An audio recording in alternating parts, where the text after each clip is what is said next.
तो जैसा कि लास्ट एपिसोड में हमने देखा था कि हानली ने नेस एंड सोल की मीटिंग को ज्वाइन किया, जहां पर ये लोग अलायंस फॉर्म करने का डिसीजन लेने वाले थे। मगर उसी वक्त मुलान रेस का मैसेंजर वहां पर पहुंच गया। ये बंदा इनकी अलायंस कितनी सॉलिड है उसे चेक करना चाहता था और उसे इस अलायंस में कमजोरियां भी नजर आने लगी। तभी हानली उसे कन्फ्रंट करते हुए बता देता है कि मुलान रेस भी यूनाइट नहीं, जिसके चलते हमारा टियानियन कॉन्टिनेंट मुलान रेस के साथ कोई डील नहीं करेगा। एंड फाइनली वो बंदा वहाँ से रवाना हो गया। साथ ही हानली फ्रंट लाइन पर जाने के लिए तैयार हो जाता है। अब आगे तो इस एपिसोड की शुरुआत में हम 3 नेस एंड सोल्स को देख पाते जो कि होंगलोंग माउंटेन के इलाके में पहुंच चुके थे।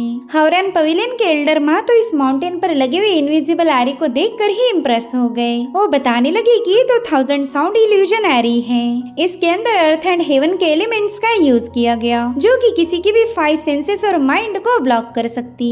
अगर किसी लोअर कल्टिवेशन वाले बंदे ने इस एरी को ब्रेक करने की कोशिश की तो उसका माइंड पूरी तरह से करप्ट हो जाएगा। वाकई ऐसी अमेजिंग एरी को देखकर ही मैं काफी ज्यादा इम्प्रेस हो चुका हूँ। और इतना कहते साथ ही एल्डर माँ ने अपने स्पिरिचुअल ब्रश निकालकर उस एरी के डिस्क्रिप्शन को नोट करना शुरू कर दिया। वहीं पर हानली ने एरी की तरफ अपना स्पिरिचुअल कार्ड थ्रो किया था, जिसे देखते साथ ही कुछ कल्टिवेटर्स वहाँ पर पहुँच गए। वेल इसमें से एक बंदी का नाम था लियांग और ये सोर्ड मेल्टिंग प्लेटफॉर्म की मेंबर है। साथ ही ये कोर फॉर्मेशन की अर्ली स्टेज पर पहुँच चुकी थी। हानली ने तो उस बंदी को देखते साथ ही पहचान लिया कि ये तो हुंदाओ एनक्लेव की मेंबर है। दरअसल हुंदाओ एनक्लेव 7 सेक्ट में से एक था। वहीं पर एल्डर माँ लियांग को बताने लगी कि मैं हावरन पवेलियन का एल्डर माँ हूँ और अब यहाँ पर वो एल्डर शेंगपू को भी इंट्रोड्यूस करना चाहता था, लेकिन इन दोनों की आपस में नहीं जमती, इसलिए शेंगपू को फुल टू इग्नोर मारते हुए उन्होंने हानली को ही इंट्रोड्यूस किया। वो लियांग को बताते हैं कि हम इस जगह को प्रोटेक्ट करने में तुम्हारी मदद करना चाहते और भी कुछ कल्टिवेटर्स थोड़े ही दिनों में यहाँ पर पहुँच जाएंगे। उनमें से 7 से 8 कोर फॉर्मेशन वाले जीनियस होंगे। जिस पर लियांग कह रही थी कि यहाँ आने के लिए आपका तहे दिल से शुक्रिया। हमारे सीनियर लू आपका ही इंतजार कर रहे हैं, तो प्लीज आप लोग मेरे साथ चलिए और आपके जो भी साथी आएंगे उन्हें भी एस्कॉर्ट किया जाएगा। तो ये तीनों भी लियांग के साथ वहाँ से रवाना हो गए और अब हमें होंगलियन माउंटेन के अंदर का नजारा दिखाया गया। भले ये जगह दूर से किसी माउंटेन जैसी नजर आ रही हो, मगर इसके अंदर काफी सारा कंस्ट्रक्शन चल रहा था। हर जगह कई सारी फ्लाइंग कैरेजेस मौजूद थी जिनमें भर भर के डिसाइपल्स मौजूद हैं। वेल इसे कहा जाता था टियानचू का किला। इस फोर्ट्रेस को भेदना लगभग इम्पॉसिबल है। वेल यहाँ पर हानली को हुंदाओ एनक्लेव और स्पिरिट कंट्रोल सेक्ट के लोग भी नजर आए। जहाँ तक हानली जानता था ये दोनों भी पुराने 7 सेक्ट के मेंबर थे, जिन पर डीमन रेस ने अटैक करने के बाद ये अलायंस पूरी तरह से ब्रेक हो गई थी, जिसमें ये दोनों फैक्शंस कंप्लीटली डिस्ट्रॉय हो गए। तो हानली को ये समझ नहीं आ रहा था कि इन सेक्ट के डिसाइपल यहाँ पर कैसे आ गए और अब ये लोग एक बड़ी सी कैरेज में सवार होकर आगे की तरफ निकल पड़े। हानली उस पूरी जगह को काफी केयरफुली ऑब्जर्व कर रहा था। उसने देखा कि यहाँ पर वेपन और स्पिरिट का स्टोर है। मुलान रेस के साथ होने वाली जंग के लिए यहाँ पर कई सारे वेपन्स को स्टोर किया गया था। साथ ही साथ यहाँ पर मौजूद बैरियर को ब्रेक करना भी आसान नहीं है। सबसे पहला तो होंगलोंग माउंटेन को ऊपर से ही कवर किया गया और अगर इसके बावजूद भी दुश्मन अंदर दाखिल हुआ तो भी वो इस बैरियर को भेद नहीं पाएगा। हानली तो इस मिलिट्री के स्ट्रॉन्ग होल्ड को देखते साथ ही अमेज हो गया।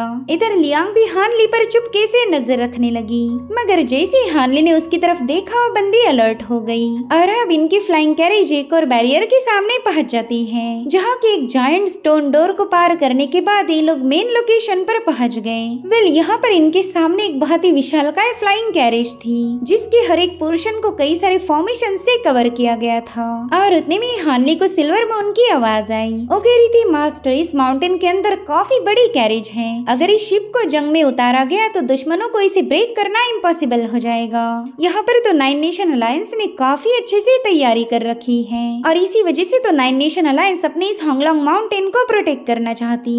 तो हानली भी उसकी बात से अग्री होते हुए कहने लगा कि 9 नेशन वाकई काफी ज्यादा स्मार्ट है। उन्हें पहले से ही पता था कि मुलान रेस उन पर हमला करेगी और इसीलिए उन्होंने कई सालों पहले ही जंग की तैयारियां करना शुरू कर दी थी। 9 नेशन ने सबके सामने यही दिखाया कि वो काफी ज्यादा कमजोर पड़ गए। हाल ही में कई सारे बैटल्स में भी उनकी हार हुई थी, लेकिन अब मुझे ऐसा लग रहा है कि उस हार के पीछे भी उनका कोई रीजन होगा। यहाँ पर हर एक बंदा ट्रेजर्स को फोर्ज कर रहा है। एक से बढ़कर एक पावरफुल वेपन्स यहाँ वहाँ पर बनाए जा रहे। साथ ही इस फ्लाइंग शिप को पूरी तरह से वॉरशिप में बदल दिया गया। सो बेसिकली हानली को एक बात समझ आ गई कि नाइन नेशन अलायंस भले ही खुद को कमजोर दिखाती हो, मगर वो काफी ज्यादा पावरफुल थी। बस उन्होंने अभी तक अपनी पावर्स का शो ऑफ नहीं किया। और तभी हानले ने देखा कि एक बंदा अपने इनेट वेपन का इस्तेमाल करते हुए कैनन को फिक्स कर रहा था। उसने अपनी पूरी ताकत का इस्तेमाल करते हुए एक फॉर्मेशन के साथ साथ कैनन को सेटअप कर दिया था ताकि जंग के दौरान इसका इस्तेमाल किया जाए। और इसी दरमियान इस बंदे को एल्डर मा और एल्डर शेंगपू के वहाँ आने का एहसास हुआ। वो कहता है कि तुम दोनों को एक साथ देखने की मैंने आज तक उम्मीद नहीं की थी। तुम लोग तो एक दूसरे के सामने आते साथ ही झगड़े करना शुरू कर देते हो। अरे वो बंदा अपने डिवाइन स्टाफ को लेकर तुरंत ही इनके सामने पहुंच गया। वेल इसका नाम था लू यानजेन और ये बंदा भी हानली जैसे ही नेसेंट सोल के अर्ली स्टेज वाला कल्टीवेटर था। वो हानली से कह रहा था, फेलो डाविस्ट, ये हमारी पहली मुलाकात है। वेल मेरा नाम है लू यानजेन और मैं, जिसके बाद थोड़ा सा हेजिटेट होते हुए बताने लगा कि मैं एक फ्री कल्टीवेटर हूँ। दरअसल लू यानजेन की बात करने के तरीके को देखकर ही हानली पहचान गया था कि ये बंदा थोड़ा सा परेशान है। वहीं पर एल्डर मा कहते हैं कि लू यानजेन, शायद तुम हानली को पहचानते नहीं होंगे। दरअसल ये ड्रिफ्टिंग क्लाउड्स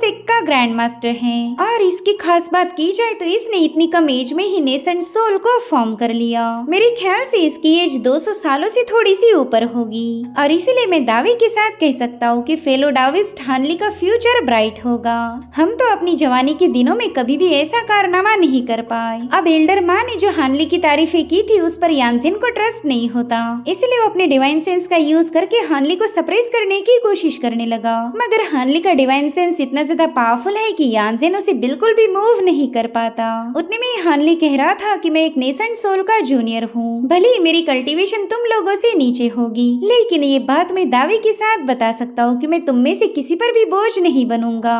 जो सुनकर यानजेन हानली से कहने लगा कि मैं माफी चाहूंगा, मैंने तुम्हारी पावर्स को चेक करने की कोशिश की। दरअसल मुलान रेस काफी ज्यादा ताकतवर है, तो मुझे भी स्ट्रॉन्गेस्ट बंदों की ही जरूरत पड़ेगी। तो यहाँ आने के लिए मैं आप तीनों का भी शुक्रिया अदा करूंगा। जिस पर एल्डर माँ कहते हैं कि यानजेन, तुम कई सालों से लापता थे, मैंने तुम्हें ढूंढने की भी कोशिश की थी और मुझे पता चला कि तुम क्लोज डोर कल्टीवेशन में हो, मगर आज पता चल गया कि तुम इतने सालों तक गायब क्यों थे। तुमने तो दुनिया की नजरों से छुपकर इस मास्टरपीस को बिल्ड किया। ये शिप तो वाकई अमेजिंग है, इसका कोई जवाब नहीं। मैंने तो ऐसी भयानक वॉरशिप आज तक नहीं देखी थी, यकीन करो ये वाकई इनक्रेडिबल है। वेल एल्डर माँ की तारीफें सुनकर हानली और यानजेन को भी हंसी आने लगी और अब एल्डर माँ ने दोबारा से अपनी नोटबुक निकालकर इस वॉरशिप के बारे में लिखना शुरू कर दिया।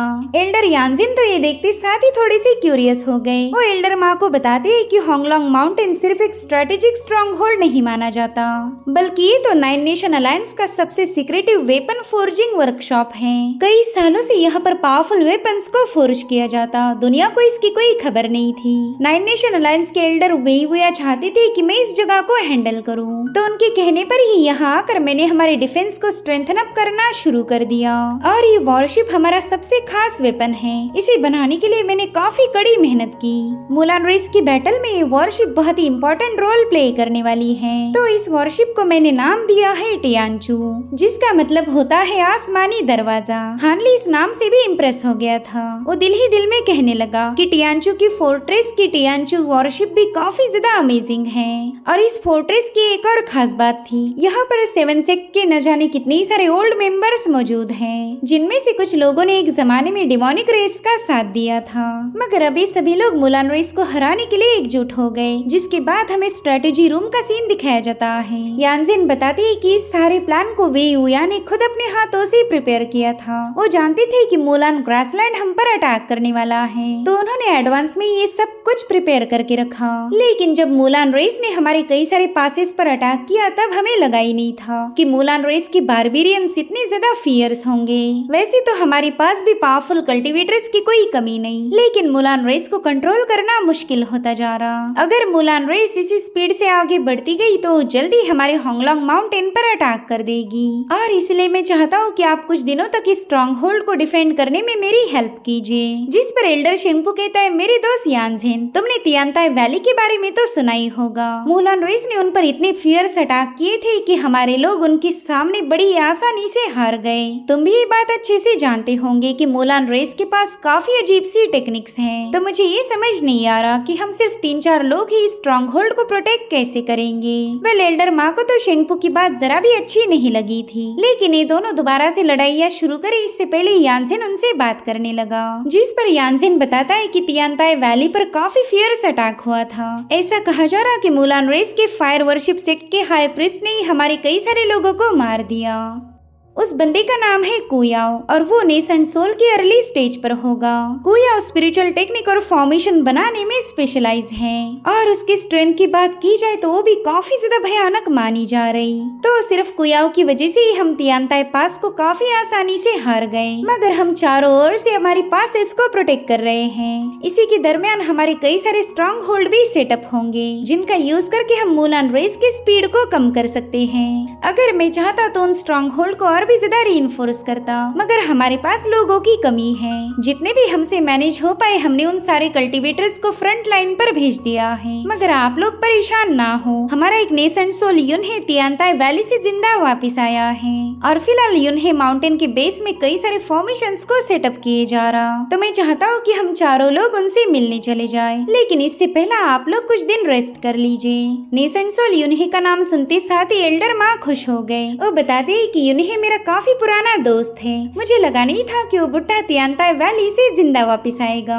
उसने साबित कर दिया कि वो हद से ज्यादा टफ है। अगर वो भी हमारे साथ आ गया तो फिर इस स्ट्रॉन्ग होल्ड को प्रोटेक्ट करना आसान हो जाएगा। मूलान रेस के बारबेरियंस को हम काफी तगड़ी टक्कर दे सकते। जिस पर यानसेन कहने लगे कि अगर युनहे को यहाँ पर बुलाया जाए तो हम टोटल 5 नेसेंट सोल हो जाएंगे। भले ही हम मूलान रेस का मुकाबला करने के लिए काफी नहीं, मगर हम उन्हें तगड़ी टक्कर दे सकते। टियानचू फोर्ट्रेस को होल्ड करना ही हमारे लिए सबसे ज्यादा इम्पोर्टेंट है। उतने में हानली यानसेन से पूछने लगा कि क्या आप मुझे मूलान रेस के कुयाओ के बारे में बता सकते हो? आपने कहा था कि वो बंदा काफी ज्यादा भयानक है। जिस पर यानसेन कहते हैं कि तियानताई वैली में हमारे 3 नेसेंट सोल थे, जिनमें से 2 बंदों को तो कुयाओ ने अकेले ही मार दिया। वो बंदा काफी ज्यादा शातिर है और अपनी बड़ी ही अजीब सी टेक्निक का इस्तेमाल कर रहा था। अगर गलती से तुम्हारा कुयाओ के साथ मुकाबला हो जाए तो तुरंत ही पीछे हट जाना, उसके साथ फाइट करना बेवकूफी होगी। उस हाई प्रीस्ट को हराने के लिए हम कोई ना कोई तरीका ढूंढ लेंगे, लेकिन तब तक हमारा जिंदा रहना जरूरी है।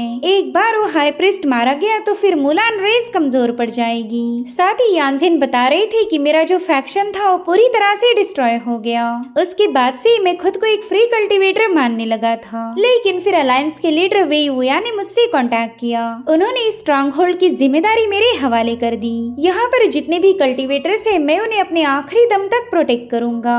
जैसे मेरा पहला फैक्शन डिस्ट्रॉय हुआ था उस तरह से मैं इस स्ट्रॉन्ग होल्ड को बर्बाद नहीं होने दूंगा। मैं जानता हूँ मूलान रेस काफी ज्यादा पावरफुल है, लेकिन मैं आप तीनों के सामने रिक्वेस्ट करूंगा कि प्लीज इस किले को बचाने में मेरी हेल्प कीजिए। यानसेन की बातें सुनकर ही एल्डर माँ तो काफी ज्यादा इमोशनल हो गए। वो यानसेन से कहते हैं कि मेरे दोस्त तुम बिल्कुल फिक्र मत करो, इस किले को प्रोटेक्ट करने के लिए मैं अपनी तरफ से पूरी कोशिश करूंगा। मूलान रेस एक बहुत बड़ी हार को फेस करने वाली है और उसके पतन की शुरुआत इसी किले से होगी। तो यानसेन भी इन तीनों का शुक्रिया अदा करने लगे। अब अगले सीन में हम देख पाते हैं कि लियांग हानली को उसके रेसिडेंस तक पहुंचाने आई है। वो उससे कह रही थी सीनियर जंग शुरू होने तक आप यहीं पर आराम कर सकते हो। और अब लियांग वहाँ से जाने वाली थी कि तभी हानली उससे बात करने लगा। वो कह रहा था मेरी दोस्त शायद तुमने अपनी स्टडी को हुआदाओ इनक्लेव में पूरा किया था और तुम भी मेरे जैसी जू कंट्री की रहने वाली हो। लियांग तो हानली की बातें सुनकर एक सेकंड के लिए थोड़ी सी शॉक हो गई, क्योंकि हानली ने उसके आइडेंटिटी को काफी अच्छे से गेस कर लिया था। इसलिए वो हानली को बताने लगी कि सीनियर आपने एकदम सही पहचाना। जब मैंने हुआदाओ इनक्लेव को ज्वाइन किया था तब वो जू टेरिटरी का ही हिस्सा थी। तो हानली उसे बताता है कि मैंने भी अपने जवानी के दिनों में जू कंट्री को एक्सप्लोर किया था, वहीं से मुझे हुआदाओ इनक्लेव के बारे में पता चला। ऐसा कहा जाता है कि उन लोगों ने डिमोनिक कल्टीवेशन को एक्सेप्ट किया था और उसके बाद ही हुआदाओ इनक्लेव का जू टेरिटरी से पूरी तरह से नामो निशान मिट गया। जिस पर लियांग कह रही थी कि आपने एकदम सही कहा। दरअसल हमारे हुआदाओ इनक्लेव पर डेमोनिक रेस ने अटैक किया था, जिसमें हमारे सेक्ट लीडर काफी बुरी तरह से मारे गए। इनफैक्ट हमारा फैक्शन पूरी तरह से तबाह होने की कगार पर था। लेकिन उसी वक्त सीनियर यानजिन ने वहां आकर हमारी मदद की और उन्होंने सिर्फ हमारे हुआदाओ की नहीं बल्कि किंगशु सेक्ट और स्पिरिट बीस्ट कंट्रोल सेक्ट की भी हेल्प की। इन तीनों फैक्शन के जो भी सर्वाइवर्स जिंदा बचे थे उन्होंने आगे जाकर 9 नेशन अलायंस को ज्वाइन किया। हम अलग अलग फैक्शन के सभी लोग इस होंगलोंग माउंटेन पर जमा हो गए। हमारे पास ना ही अपना कोई घर है और ना ही फैक्शन है, तो हमने इस माउंटेन को ही अपना घर मान लिया। और तभी हानली नोटिस करता है कि ये बंदी अपने फैक्शन के बारे में बातें करते हुए काफी ज्यादा इमोशनल हो गई, मगर फिर वो खुद को कंट्रोल करते हुए हानली को बता रही थी कि पास्ट की बातें करके कोई फायदा नहीं होने वाला। उस वक्त डेमोनिक सेक्ट ने 7 सेक्ट को पूरी तरह से तबाह किया था, लेकिन अब कोई उसके बारे में नहीं सोचता। जितने भी सर्वाइवर्स थे वो अब 9 नेशन अलायंस के साथ एकजुट हो गए और मुलान रेस के साथ जो जंग होगी उसमें हम अपना सब कुछ झोंक देंगे। हम 9 नेशन अलायंस में अपनी जगह बनाना चाहते हैं और वो तभी पॉसिबल होगा जब हम मुलान रेस को हरा देंगे। जिस पर हानले कह रहा था कि तुम्हारी बातें सुनकर मुझे अच्छा लगा, खैर मैं तुम्हारा और वक्त नहीं लेना चाहता। जो सुनते साथ ही लियांग उसे ग्रीट करके वहाँ से रवाना हो गई और अब उसके वहाँ से जाने के बाद हानली उन 7 सेक्ट के बारे में सोचने लगा। वो कह रहा था कि उस जंग में कुछ लोग हार गए और कुछ लोग पूरी तरह से तबाह हो गए और जो जिंदा बचे थे उन्हें जू कंट्री को छोड़ना पड़ा। उस जंग में डेमोनिक सेक्ट ने न जाने कितने सारे कल्टिवेटर्स को मार दिया। मैंने भी अपने मास्टर ली हुआ को उसी जंग में खो दिया था। खैर पुरानी बातें सोचकर कोई फायदा नहीं होने वाला। आफ्टर ऑल हम पास्ट को बदल नहीं सकते। और अब हानली वहाँ पर अपना 5 एलिमेंट रिवर्सल फॉर्मेशन सेटअप कर देता है। उसे पता था कि बहुत ही जल्द एक ग्रेट बैटल शुरू होगी, तो हानली ने भी इसकी प्रिपरेशन करना शुरू कर दी। वो अपने 5 एलिमेंट फॉर्मेशन के अंदर पर्पल फ्लेम को बनाने की कोशिश कर रहा था। गाइस अगर आपने इसके पहले एपिसोड्स देखे होंगे तो आपको पता ही है कि ये पर्पल फ्लेम कितनी ज्यादा भयानक होगी। हानली इसे ब्लू फ्लेम का इस्तेमाल करके फोर्ज कर रहा था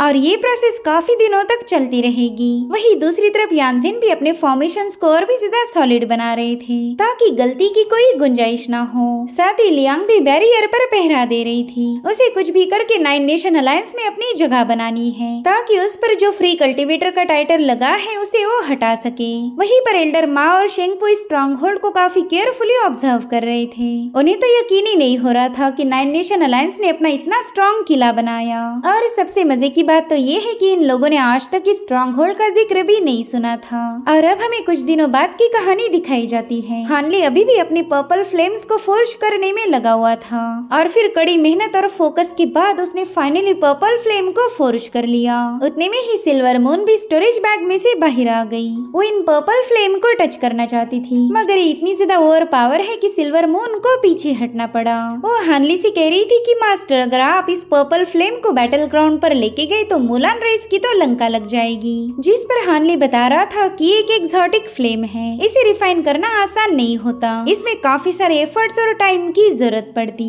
और हमारे पास टाइम ही तो बिल्कुल नहीं। आज फाइनली मैं समझ गया कि ये सारे नेसेंट सोल कई सौ सालों तक सेक्लोजन में क्यों रहते हैं। वो जो भी वेपन को फोर्ज करेंगे उसमें टाइम और एफर्ट्स की जरूरत पड़ती, लेकिन मुझे सेक्लोजन में जाने की कोई जरूरत नहीं, हमारे पास हुक्म का इक्का है। दरअसल हानली यहाँ पर अपनी वॉइड कोल्ड्रन की बात कर रहा था मगर अभी तक हानली इस कोल्ड्रन को ओपन नहीं कर पाया था। वो कह रहा था कि अगर मैं इस हेवनली आर्टिफैक्ट को ओपन कर पाया तो ये पूरे टियानयान को साफ कर सकती है। जिस पर सिल्वर मून कह रही थी कि मास्टर आप इस कोल्ड्रन की बिल्कुल फिक्र ना कीजिए, आपके पास दूसरे भी ऐसे हेवन रीचिंग ट्रेजर्स है जिनका यूज करके आप मुलान रेस को हरा सकते हो। अब ये दोनों बात ही कर रहे थे कि तभी उन्हें लियांग की आवाज आई। वो हानली को बता रही थी कि मुलान रेस की आर्मी हमारे माउंटेन के पास पहुंच चुकी है। फिलहाल माउंटेन के बेस पर जो हमारी फोर्सेस है वो उन्हें रोकने की कोशिश कर रही, तो सीनियर यानजिन भी उन्हें रीइंफोर्स करने के लिए यहाँ से निकलने वाले हैं। प्लीज आप भी यहाँ आकर हमें ज्वाइन कीजिए।